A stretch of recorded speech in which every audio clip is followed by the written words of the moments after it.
Welcome to the Institute for Gender and Development Studies. My name is Gabrielle Hussein. I'm faculty here. And seeing as we have the students who are visiting the law faculty from New York University, I'll just introduce some of the faculty of the IGDS and campus and so on who are here. So this is Ms. Deborah McPhee. She's the Outreach Officer of the Institute, Outreach and Research Officer. This is the head of the Institute for Gender and Development Studies, Professor Patricia Mohammed. I'm faculty here. Archie Geraldine Skeet, you're head of department of what languages? You're literatures and English. We also have two other faculty here, Dr. Pat Saunders, who's currently at the University of Miami, and Dr. Lisa Autar, who is an independent scholar. So welcome everyone to the Institute. Today we have Dr. Angelique Nixon. She is presenting on the problem of rights, looking specifically at movements for gender and sexual justice in the Caribbean. We've heard her present parts of her argument before, and her work is very interesting because it's been comparing the Bahamas and Trinidad and Tobago, and the question of sexual and LGBT rights, also in relation to feminist and women's rights movements and the kinds of intersections that have been taking place in terms of activism and policy making and movement building over the last decade. And she ends with thinking about strategies for continuing to press for social change. So Dr. Nixon, we're very pleased to have you presenting. She's a Fulbright scholar with us here for this year, and so we're really happy to have a chance to hear about the work she's been doing while here on her Fulbright, in the midst of all the other things she's been doing for us. But this in particular will give us a chance to hear about her work. Thank you, everyone.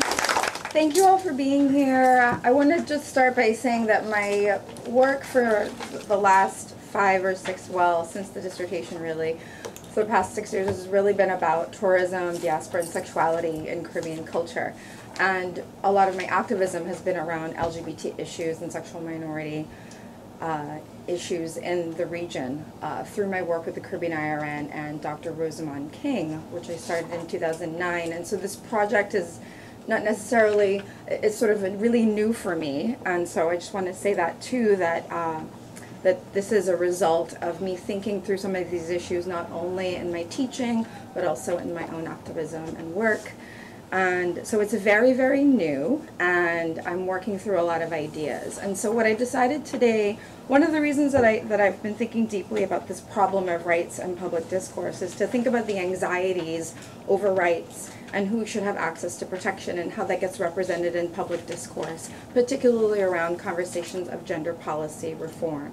And as many of you probably know, that the region has been in a sort of long stretch of 20 to 30 years of debating around constitutional change and reform post-independence for particularly the Anglophone Caribbean. Okay? How I entered this conversation, I'm from the Bahamas, and last summer our government decided to initiate a gender policy change that failed in 2002, and I'll talk a little bit about that failure and then what happens recently. And a number of things happened in newspapers around the anxiety over rights and who would be getting these new rights, that women did not have the ability to pass on their citizenship to children if they were married to a foreign man. And there are a number of other things about that where women cannot pass on their citizenship if they are married to someone who's foreign. So that was the kind of conversations that emerged out of that. Initially in 2002 was about immigration and the anxieties over who could be Bahamian. And then in 2014 it becomes around the fears of gay marriage. And so I was really interested in what that shift meant, and particularly for the Bahamas, which has decriminalized homosexual sex acts, that there's still such intense homophobia.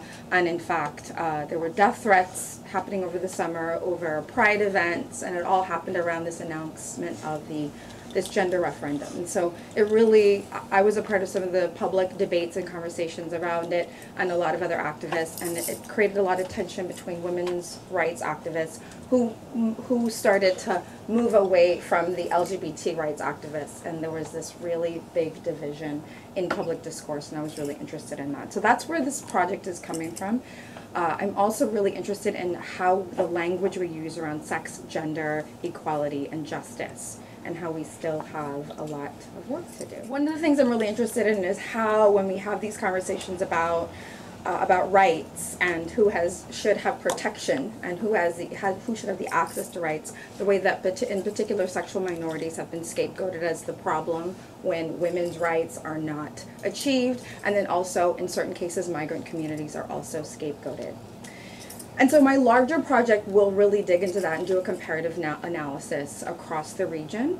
But for today, I'm going to focus on the Bahamas and bring in Trinidad and Tobago a bit, and to see how far we get. I'm also really interested in the larger context of gender-based violence and opposition to abortion and reproductive rights, alongside fears of a so-called gay lobby, and particularly the use of religion and anti-imperial rhetoric. These are some of the issues that I've been thinking about, and I'm really interested in the kind of limited discourse we have, and I'm looking at a number of really prominent feminists, scholars in the region, and activists who have given us some strategies for change, and then also adding some of my own. So what I ended up doing and thinking and preparing for the presentation today is to really think through how a major problem that I see is that in some of these discourses and debates, we end up getting wrapped up in these single issue narratives. And as Audre Lorde so eloquently reminded us and continues to remind us that there's no such thing as a single issue struggle, because we don't live single issue lives. And so that's a huge premise of my argument in my presentation today. And one of the things that I discovered in really reading and examining Tracy Robinson's work is that I think she gives us a really important mapping of how we can create change around these issues. And so what I'm going to do is a kind of close reading of her work and trajectory from 2004 to 2011, and suggest places where I think she really has done the work, particularly as a feminist legal scholar, to help us think through some of these issues. And then I'm going to offer some analysis of the headlines and the public discourse, and then wrap up. So some of the issues that Tracy Robinson brings up, back in 2004, when she did a really important analysis of constitutional reform across the region, and bringing up issues of the problem of gender and how gender is used. And what she calls gender somethings, kind of the uncontroversial ideal, right? That it was very difficult to say, no, we shouldn't have gender equality. Everyone was like, yes, we should have gender equality. But then things would be suddenly become more important in those conversations. And she really, I think, helps us to kind of think through this idea of what is this gender somethings. And she argues the kind of problem with gender. And I quote, "Are gender rights the rights of a gender, rights based on gender, or does the term connote its now technical use in the transgender movement to include the right to free expression of gender identity, to choose a gender role and to freely express it? We risk linguistic nonsense and conceptual problems from the uncritical replacement of women with gender. Admittedly, as feminist intellectuals, we are part of the production of new gender somethings. Still, it is worrying that at the policy level, their wider acceptance or currency is accompanied by a growing opacity in the rendering of women and their concerns into abstraction. As in other aspects of public discourse, gender is rapidly becoming disembodied in political terms." And reading that, and then reading some of her later work, I thought, really wanted to take that seriously, to think about the problem of gender. And in fact, in conversations here at the Institute with Professor Mohammed and several other feminist activists and scholars and people working on the ground, that was indeed something that came up, like, is the problem with the term gender itself? And so I think this is something really important to think about. Another issue that Robinson brings up is this issue of the gender discrimination, which is the least controversial, which gets added into a number of the constitutional reforms across the Anglophone Caribbean. And this commitment to a principle of gender equality actually does not grant it preeminence or the most important thing on the list. In fact, gender equality can be affirmed while other concerns come first. And this happens in Antigua and Barbuda, it happens in Belize, in Jamaica, and as well in the Bahamas. So we see this happening time and time again. And she sees this, she calls it a pecking order of interests. Implied from the categories, matters that are not unimportant is the angle from which gender equality is being understood and supported. The notion, quote, that women can wait a little longer for their concerns to be dealt with, a kind of placative tone calling for patience in getting to questions of women's rights. The hesitation or equivocation before turning to women's inclusion are filled with hierarchical tendencies and realities. And so this is also a really, I think, a really pressing issue and concern that we see happening again and again. And this is perhaps no more evident than what happened in 2002 in the Bahamas, which Tracy Robinson breaks down as really a kind of a series of uncontroversial reforms, which were supposed to secure gender equality for all Bahamians, particularly for Bahamian women who did not have the right to pass on their citizenship and still don't. But it was rejected with a resounding no vote. And Alexander and other people have really analyzed that. Bahamian activists have analyzed it to figure out what happened in 2002. And essentially, what was supposed to happen was that it was going to pass and it was going to be no problem, and it was described as no issue at all. But what in fact happened was that several things were lumped into one question, and there was a lack of proper procedure, there was no education platform for the public, and there were very few discussions about these particular changes to the Constitution. And so it was rejected. The government grouped too many questions, they didn't follow the proper consultation with the public, and so it failed. And it was a kind of tragic and ironic moment in Bahamian politics, because when the no vote came through, it was heralded as this success in participatory governance, that Bahamian people did not let the government bamboozle and push this thing through. And the other thing that Robinson and other people have brought up is that the anxiety over immigration was not dealt with. And so people thought, oh, gender equality will rule the day, but what they didn't realize was it was in fact not necessarily the expansion of rights that was the problem, but the question on people's minds was also maybe we should limit rights. Maybe men should not be allowed to pass on their citizenship to foreign women and to their foreign-born children, right? So then all of these anxieties came up, but it actually counteracted some of the movements on the ground. And so it wasn't necessarily the issue whether people wanted gender equality, but rather the anxiety over immigration in that case. While the reform proposals are supposed to benefit women, so this happens in the Bahamas, but it happens in other places as well, women outside the government are not necessarily part of the process, and so that's been one of the critiques of the constitutional reform movement. And as Robinson argues, women become the abstract object of rights, instigated by the state as a benevolent patriarch that did not anticipate women's place as full political citizens. I think this is still sometimes a huge issue. One of the other challenges in the Bahamas, Bahamian feminist writer and activist Marian Bethel explains that women were particularly torn by the process. And so they knew voting yes, okay, we vote yes, we would get gender equality, but if we vote no, we'd be saying no to the process that really did not bring our citizenship into play. And so a lot of the activists on the ground said no in 2002. This is actually similar and related in Guyana, where women working for consensus met resistance to some issues around gender equality because women joined the highly combative political campaigning where, quote, race and party trumped gender. So it's not only in the Bahamas that we see this happening, but other places as well in a different situation. So this is this brings up the quote up on my slide here. In the zero game we construct about social justice and equity, the door may be wide open to the subject of gender equality and constitutional reform, but there always seems to be a trump about to be played, lurking not far behind.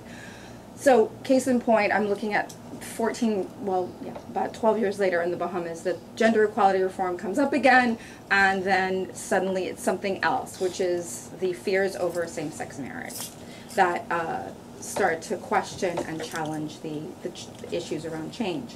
And this leads us to thinking through Tracy Robinson's point about gender somethings clarified. When they are clarified, that this issue that sex does not include sexual orientation, which explicitly was the case in Trinidad and Tobago's the act that included sex around the Equal Opportunities Act, and it explicitly says sex does not include sexual orientation. In other places like Jamaica, they just defined sex to mean man or woman. So this idea that sex means man or woman, that it has to be clarified, and there's no other way to think about the term sex. Tracy Robinson argues that the limits of sex, right? Similarly, the problem of gender. These are some of the things that we want to think about in terms of policy.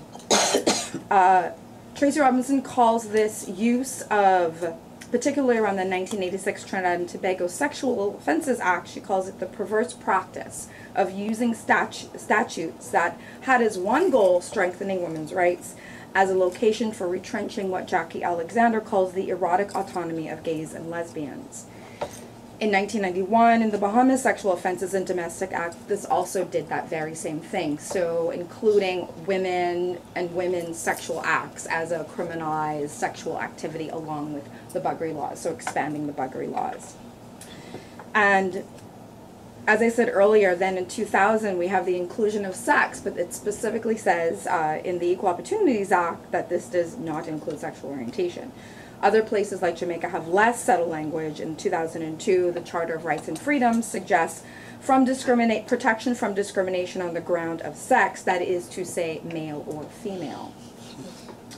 Robinson argues that gender equality and non-recognition of lesbians and gays are a troubling juxtaposition as a coherent conceptual claim within a single frame.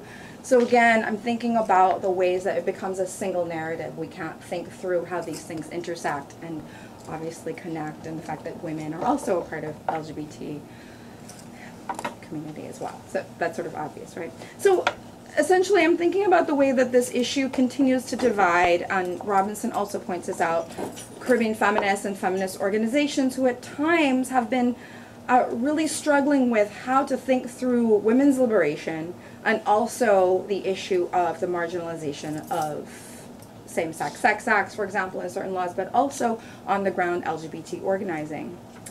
Robinson argues for developing a more positive theory of female sexuality, stronger interest in Alexander's erotic autonomy to advance our own work and support of others. And finally, she reminds us how ideologically wrapped up sexual orientation and gender are as sites of oppression. Analytically, we should resist treating sexual orientation as nothing more than a subset of gender, but must interrogate state actions that positions these as distant, antagonistic concerns. And certainly we know on the ground it looks very different. Movements, for example, in Trinidad and Tobago, long for years, since the 1980s, have been working to think about the intersections. But there's some disconnect in terms of how that gets represented, I think, in public discourse and what ends up happening. And so we see a lot of these movements not being successful, and I'm really troubled by that and wondering how we can create change around those issues. One of the things that I found also really important in Alexander's work is when she breaks down, specifically in her article in 2009 about authorized sex, how certain sex acts become authorized, and that's a kind of heterosexing of a continuing heterosexing of the nation and the nation state and the right kind of citizen, so to speak. As Alexander argues, erotic autonomy can be a crucial benchmark of citizenship, right? And if we think of erotic autonomy that all individuals are entitled to live lives of intimacy, closeness, and community with others, then perhaps we'll start to think differently about what we should do in terms of these particular policy changes and laws.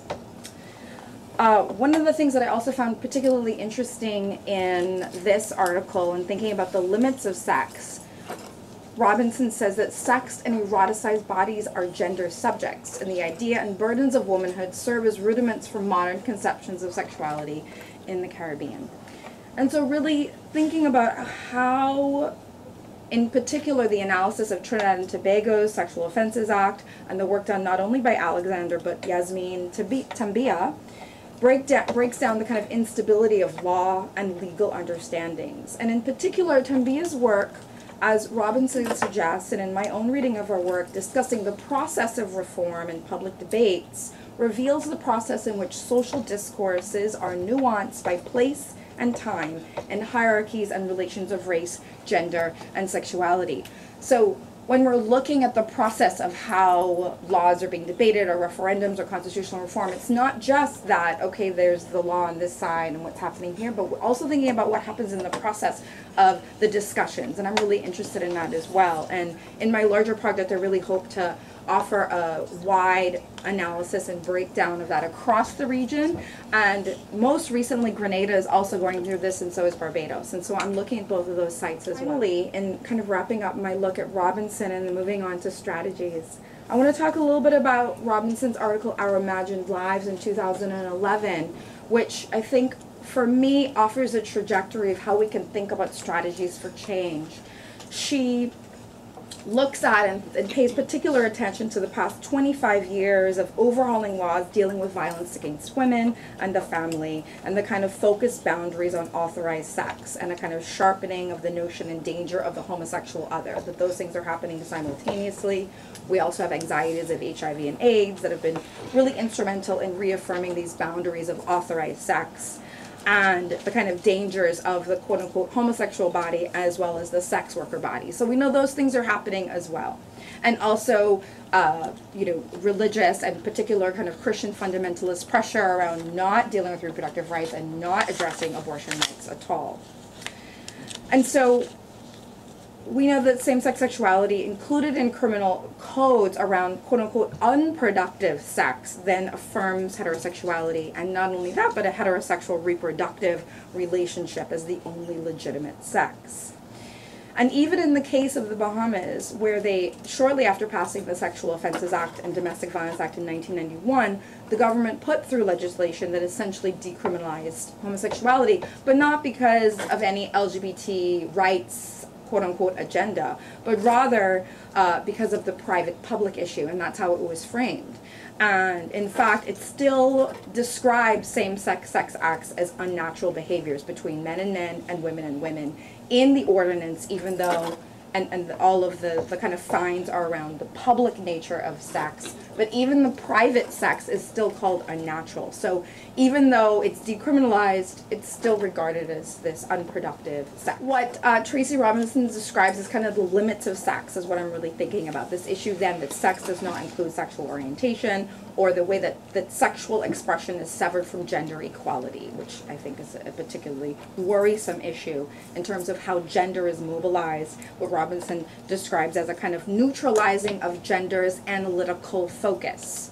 Right, so if you remove the power of gender in that way to do the work, then it becomes neutralized, and it offers a sort of burdens, a kind of stereotyping, and particularly a kind of equation with gender equals men plus women, and a kind of negative view of sexual agency, women's sexual agency. And particularly for this essay of Our Imagined Lives, she talks about how the focus on violence against women, which must happen, but also has created a kind of victimhood of women's sexual agency, and kind of a burden and responsibility of women continuing to be the guardians of the nation, so to speak.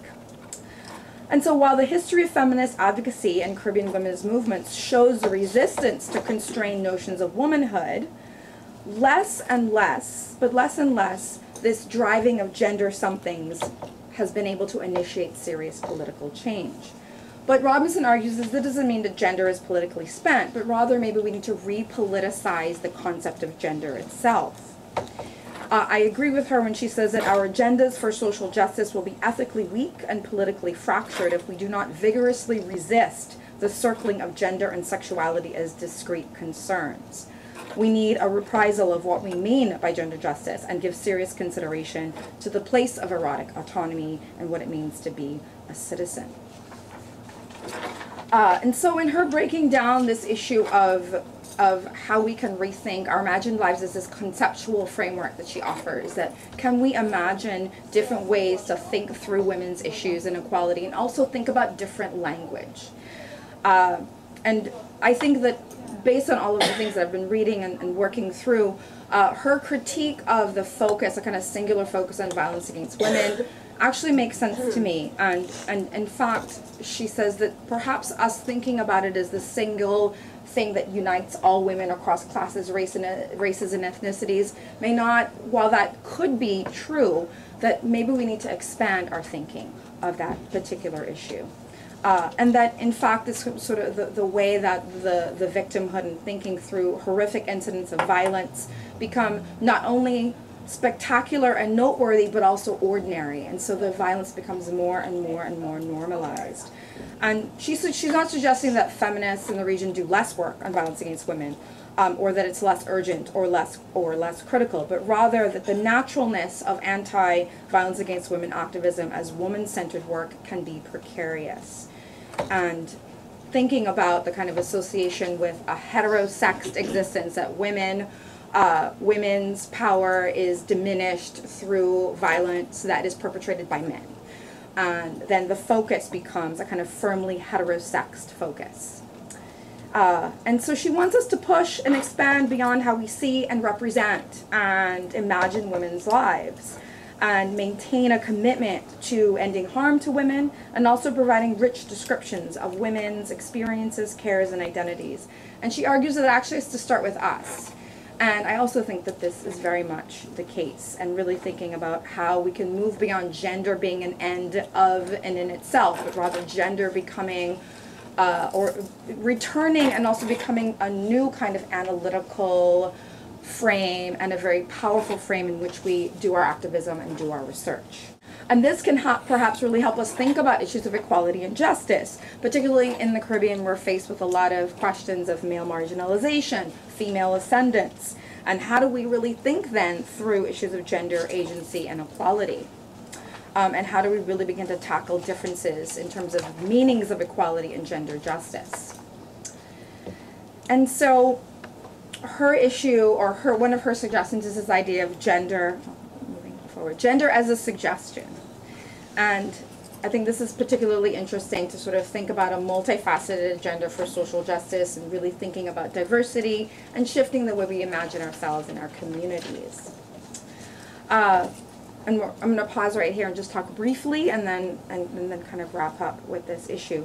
Talking a little bit about what happens in the Bahamas and some of the headlines, and kind of comparing that to other places. So essentially, the new gender policy was rolled out last summer in 2014, and they drafted it with 4 points. So building from 2002, where they kind of put and lumped all 4 issues together, they pulled it apart, new government, new issues.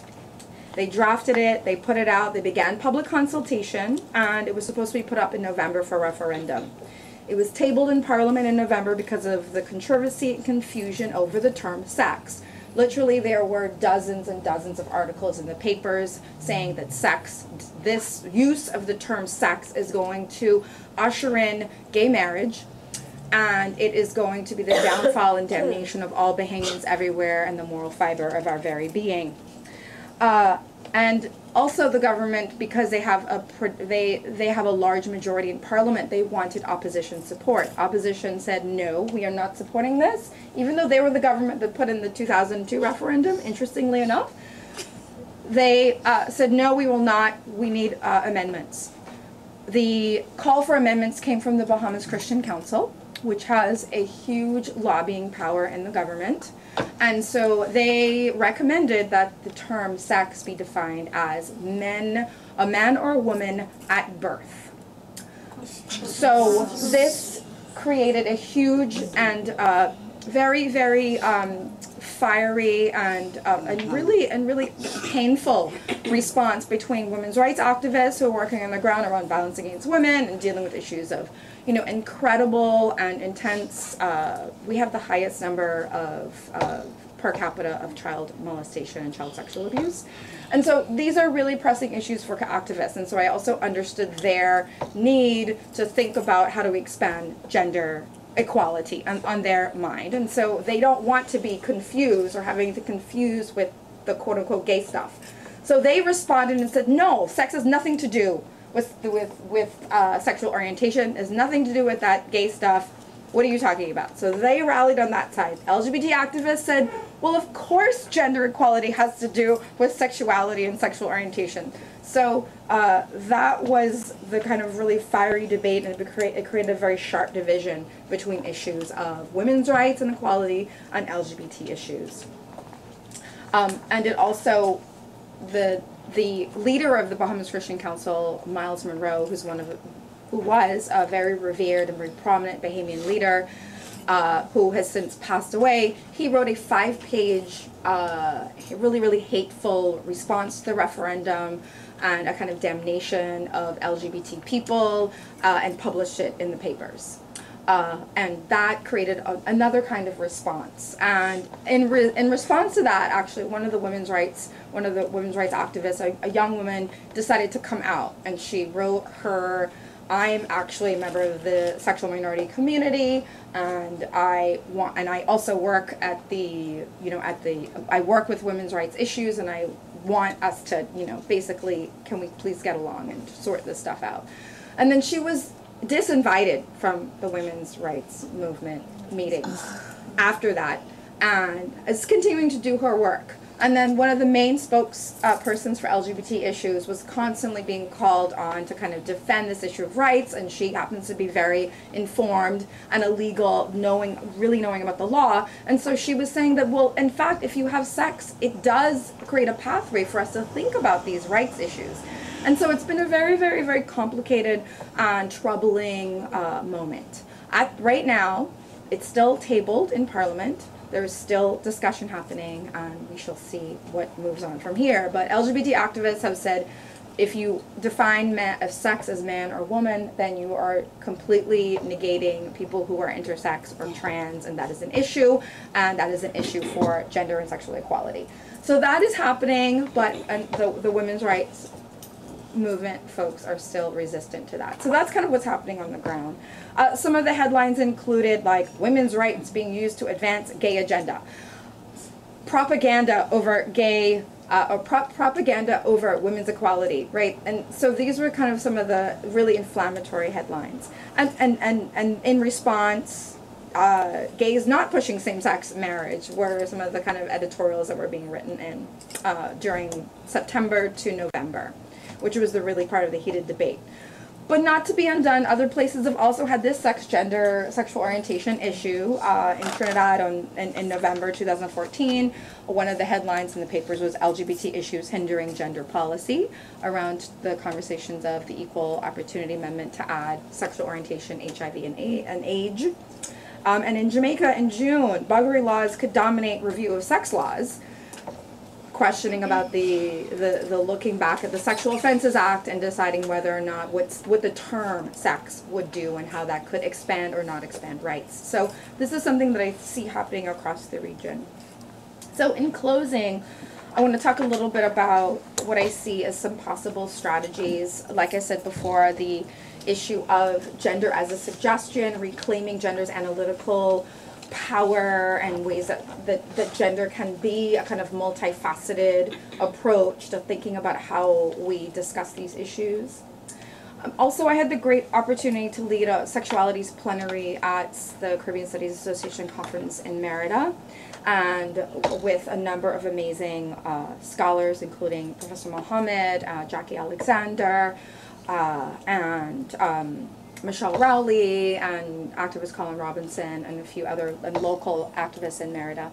And one of the things that I thought that conversation really helped me to think about, and some of the questions that came up through Jackie Alexander's moderation of our discussion, was thinking about what kinds of questions emerge when we put sexuality together with questions, really put those together with questions of class, race, gender, religion, culture, etc. And for me, that means that we really are really thinking through intersectionality and an intersectional approach, but also not simply that, but that we're also really trying to think through of how complicated that is right now. And that it looks different now, especially with more and more LGBT organizations across the region, and sexual and gender minority groups, and people really becoming part of public debates and conversations and forging a space for what that means. And so another question that, that Jackie Alexander raised in this plenary was, what are the particular political mobilizations that are taking place across the region? And what can we teach each other about lessons learned, about failures, and about how we can conduct ourselves at a time when so much is at stake? And so I thought about this a lot, and I thought that one of the reasons I went through Tracy Robinson's work is because I think she examines the failures. She examines what happened and when, and so have others, but I focus on her for today because I think she offers a particularly, in some ways, surprising conclusion to that by saying, well, we really need to really go back and think through this differently. But that also there is so much at stake, and there's so much at stake for multiple and intersecting issues and lives. And then finally, how do we build solidarity projects together as activists, as scholars, sometimes inhabiting the same body, and how do we work together? Being a really important, I think, an important question for us to think about. And then another question that Professor Mohammed raised during that plenary was to say that how do we think about differently about Caribbean plurality as a fluid term in order to push against boundaries of sexuality and gender that are upheld through social norms and the state. And she really asked us to create new mobilizations that address the failures across the region in implementing gender policies for rights and equality. And so in closing, as I move forward with this project, I'm thinking through these tenuous relationships and contestations of rights and who has access to rights, and really thinking about how we can offer new ways of troubling notions of plurality, rethinking how we think of ourselves as a Caribbean people. And what I hope this project will do is to really rethink how we do our work inside and outside the region. So really making sure that there are, and in my work in the Caribbean IRN, that's been a constant thing that both Rosamund King and I have made sure that is a part of that work, is that whatever people in the diaspora are making sure that that work is available and accessible to people in the region, both activists, community-based researchers, teachers, scholars, etc. And then finally, how do we create a conversation about rights that's centered on our bodies and our identities, both in political and scholarly work, and also in our creative work, and thinking through the question of the imagination. And I think that these questions perhaps really make us think more solidly through struggles around justice, rights, and equality, and the ways we can and must take on the state and public discourse simultaneously and expand and change discourse on these issues. And it is also perhaps, as Tracy Robinson argues, calling for us to imagine our lives differently and to work towards new language and expansion and visions of ourselves. Thank you.